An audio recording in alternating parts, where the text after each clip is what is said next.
Phone આવ્યો કાકા. હા હેલો હલો, હેલો સાંભળો, તમે જમ્યા? સાંભળો, તમે જમ્યા? અરે હું તમને પૂછું છું. અરે હું તમને પૂછું છું. તો મારા ચાડા પાડો છો? તમે મારા ચાડા પાડો છો? ચલો શોપિંગ માટે. હા જમી લીધું. હા તો ઉપાધિ થયેલા. કેવા સીધા થઈ ગયા. હા બોલ. બોલ શું હું કહું કાકી, તમે આવું પૂછો છો, આખો આમ ભ્રમ તોડી નાખ્યો મારા મગજનો. શું બોલ્યું? ઓલવેઝ એવું કહે છે કે તમે કાકાની વેલ્યુ નહીં કરતા એમ. નહીં એટલા હોતું હશે, મેં કેટલી બધી વેલ્યુ રાખી છે અમની. તું જાણે હવે જોકે એમાં તારો વાંક જ નહીં. કેમ એમ?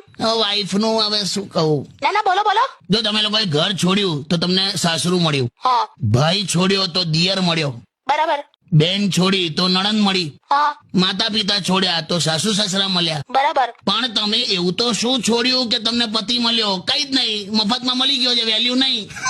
શું લોજિક કાઢો. તો પછી કશું બી બોલો છો. એકચ્યુઅલી એમાં એવું છે કે